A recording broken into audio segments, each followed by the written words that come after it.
Hi there. Thank you very much for playing The Beginner's Guide. My name is Davey Reedon. I wrote The Stanley Parable, and while that game tells a pretty absurd story, today I'm going to tell you about a series of events that happened between 2008 and 2011. We're going to look at the games made by a friend of mine named CODA.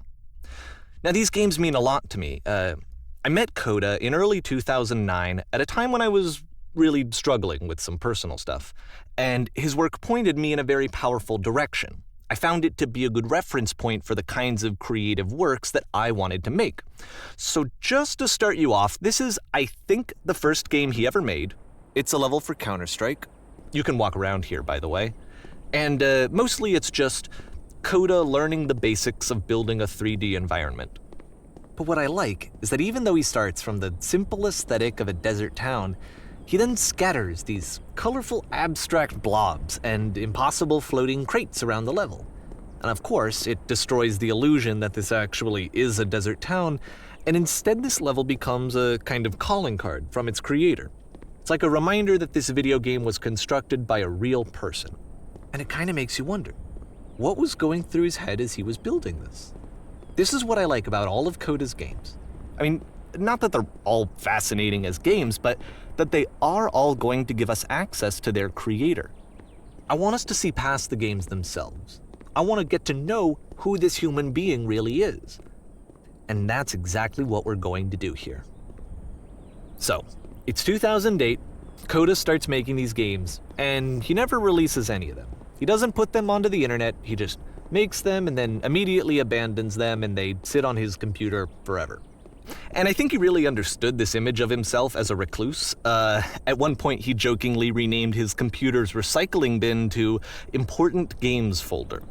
So, this was just how he worked. He tended to crank them out one after the other without even really pausing to try to understand what he had just made, until suddenly one day, he just stopped. In 2011, that was it. He made his last game, and then he hasn't made another one since. And that's why I've taken this opportunity to gather all of his work together, is because I find his games powerful and interesting, and I'd like this collection to reach him, to maybe encourage him to start creating again. And if the people like you who play this also happen to find his work interesting, then I'm sure it'll just send that much stronger of a message of encouragement to CODA. So thanks for joining me on this. If you have a particular interpretation that I haven't mentioned here, or if you just need to get in touch, you can email me at daveywreden@gmail.com. Okay, that's about it for introduction. Let's take a look at CODA's first proper game. As each game is loading, I'll show you the date that it was completed.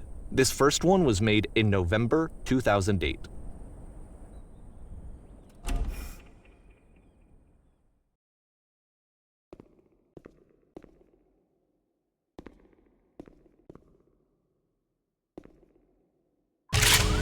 Warning. Whisper machine active. Shift to structure image. This game is called Escape from Whisper, and it's one of the more generic games you'll see from CODA.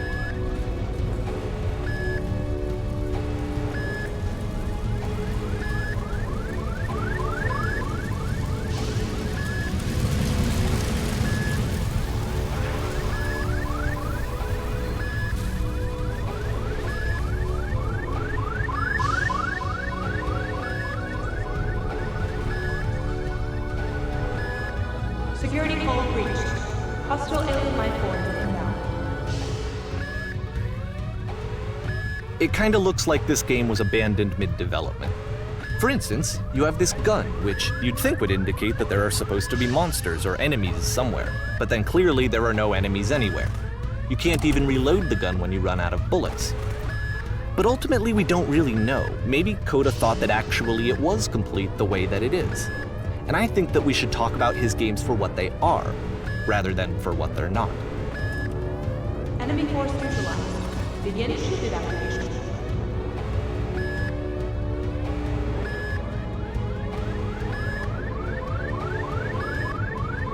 I love how you can see the bottom of the universe from this room.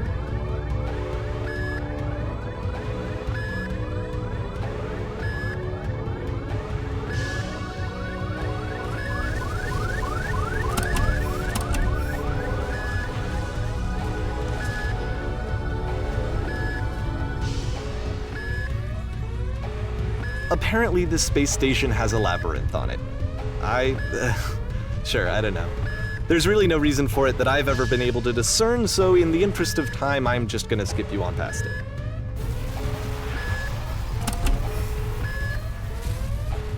Okay, this is the part that's interesting. The game has this narrative about the whisper machine and how it has to be turned off, and then you get to the engine room. Hey, you there, in the engine room. You could save us all. That beam is powering the whisper machine. We could disrupt it by introducing a great enough heat signature. If your body could stop the beam. It's so much to ask, but for all of our lives, would you do it? Could you give yourself?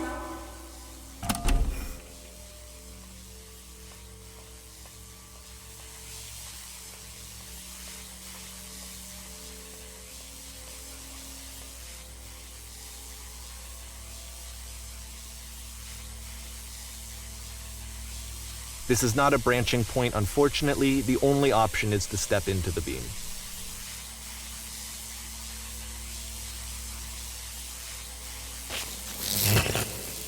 Let me pause here for a second.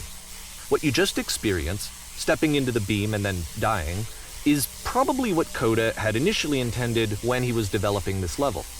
But when he first compiles and plays it, something goes wrong. There's a bug somewhere. And this is what happens instead.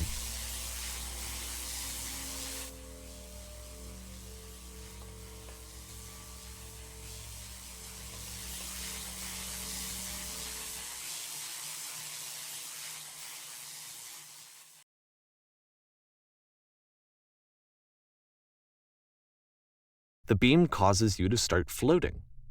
And this is an important moment for him. Because yes, this is technically a glitch, but CODA identifies something human about it, like how small it makes you feel in the face of this larger chaotic system. Or this floating could be the afterlife, a peaceful place, juxtaposed against all of the hysteria that you've just had to traverse. I don't even know. I have no idea what he was thinking, but what's clear is that after making this, something lodges itself in his brain. He wants to do more of these really weird and experimental designs. So he stops work on this and moves on to a stream of tiny little games that go in all sorts of directions. Let's go ahead and take a look at the first game he made after leaving this one behind.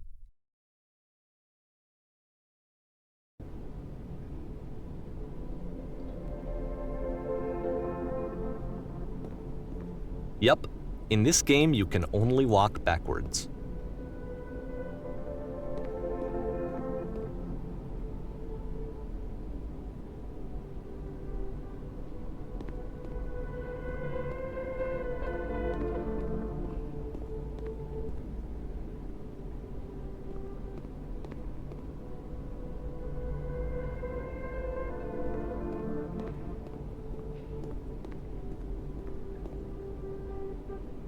So it's a short and relatively minimalist experiment combining motion and narrative. It is less advanced than the previous game, but actually it seems to be more focused, more complete. CODA's trying to give it a unique voice rather than simply basing it on a pre-existing trope.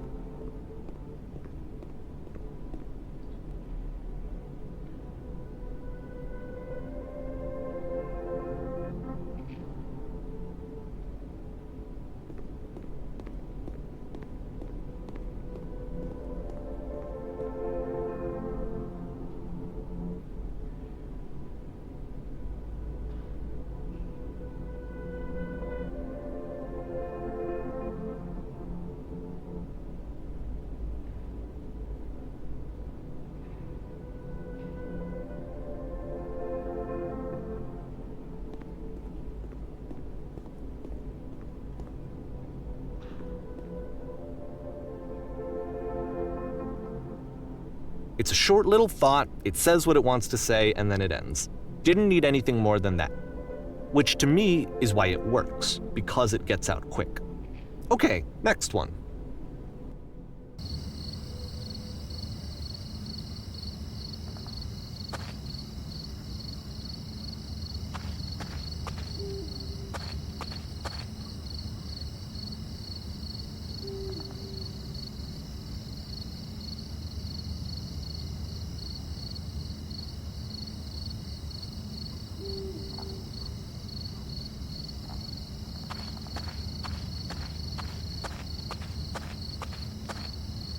And that's it.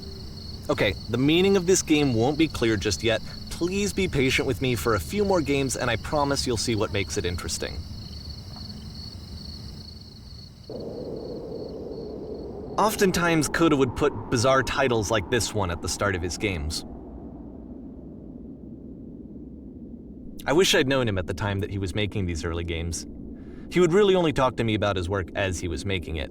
Once he stopped work on a game, that was it. It was dead to him. And I don't agree with that at all, but what are you gonna do? I know it's tempting, but there's actually nothing over here. Sorry.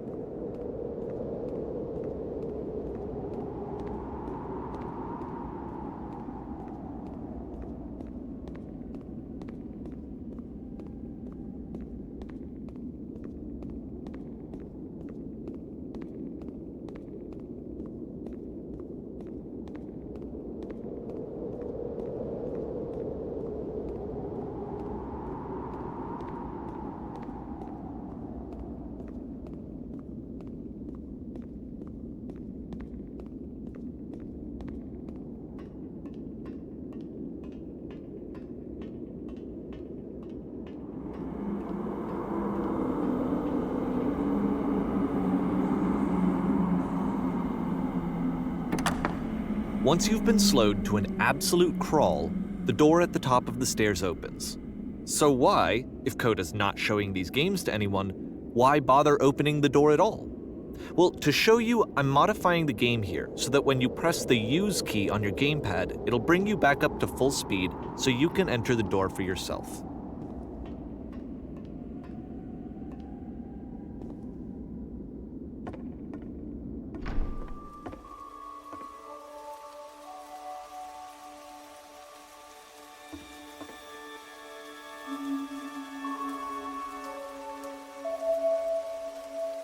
A room that's warm and nice and filled with little ideas for games.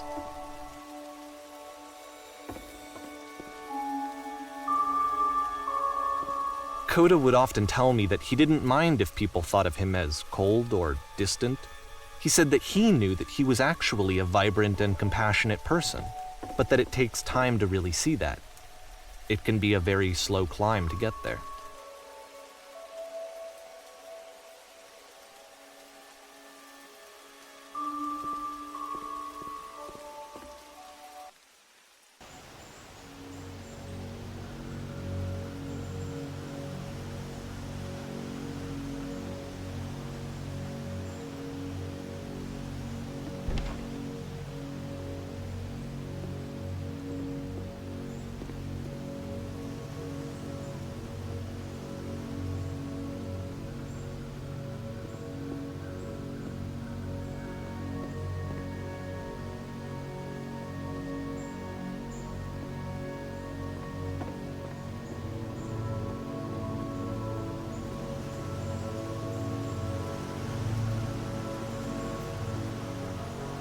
Well, this is new for CODA. It's an actual puzzle. Go ahead and see if you can solve it.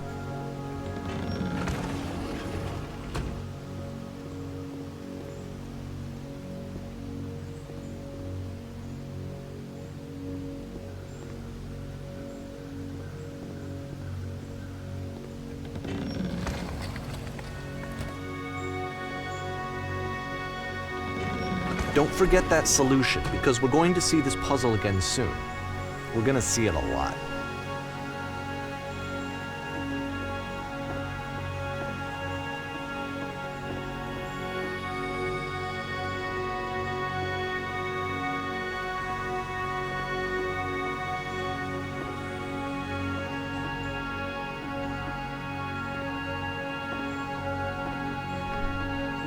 So that seems to be it, right?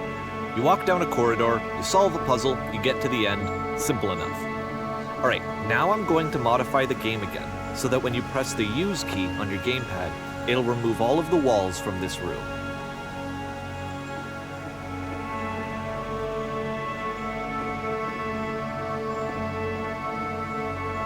how about that?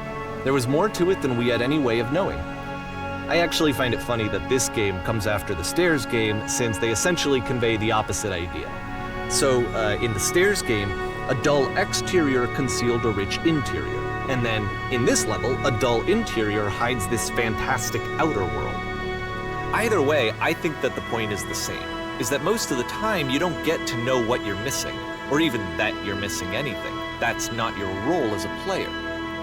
So if your role here is not to understand, then what is it?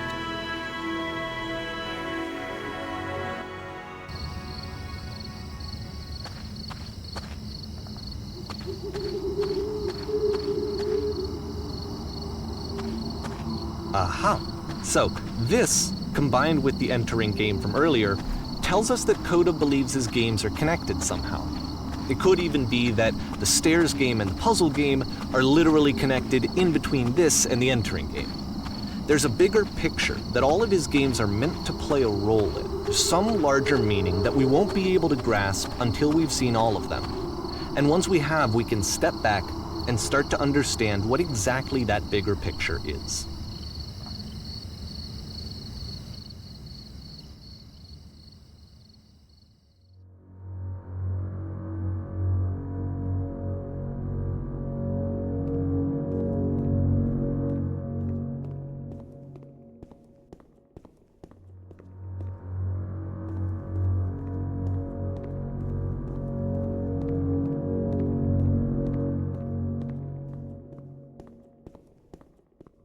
Let's talk about video game development for a second. Every video game runs on what's called an engine, which determines what the game can and cannot do. So in other words, the engine is a set of tools for game development. To make all of these games, CODA is using an engine called Source. Like all engines, Source has certain things that it does well, and it has certain things that it does poorly. One of the things that it does very well is boxy linear corridors. That's why so many of CODA's games are set in these large, flat, empty rooms, is just because he's working with what the engine does well. The tools available to the creator shape what kinds of creative work they're going to end up making. You might consider paying attention to the architecture in CODA's games to notice how they seem to stem from an engine that's very good at producing linear, boxy corridors.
prison. Funny enough, in CODA's original design, the doors stayed shut for a full hour before letting you go. If you don't mind, I think we're gonna skip that. This is something that he and I used to argue about a lot. You know, whether a game ought to actually be playable, whether it means anything if no one can get through it. And I would always defend that, you know, all this work goes into the game, why not make it playable and accessible? And so we just got into heated arguments over it, and there was one time that after one of these conversations, he went home, and a day or two later, he sent me a zip file entitled Playable Games that was full of hundreds of individual games, each of which was just an empty box that you walked around in and nothing else.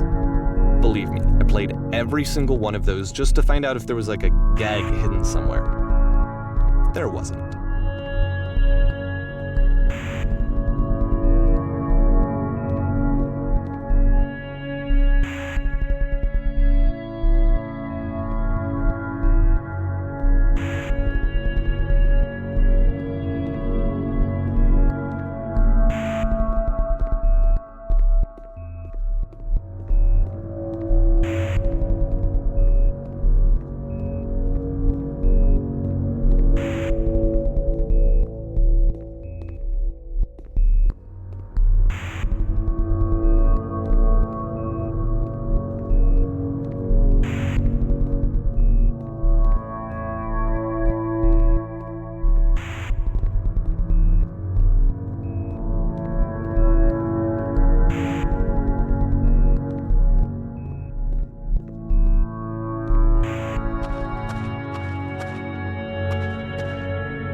It's the puzzle again, with the exact same solution as the last time.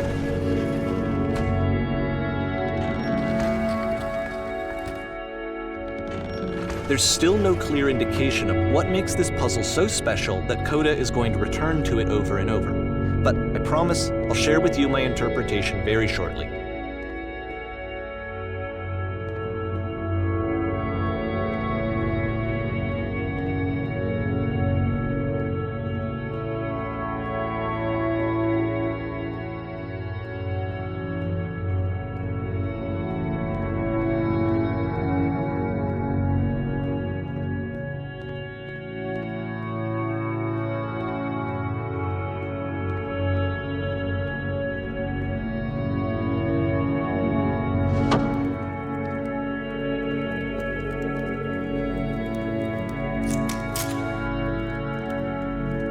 Here, CODA begins using a kind of dialogue system that he fashioned out of the engine's chat capabilities. Use the buttons on your gamepad to respond.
and so we make one last descent down to the final floor of the level.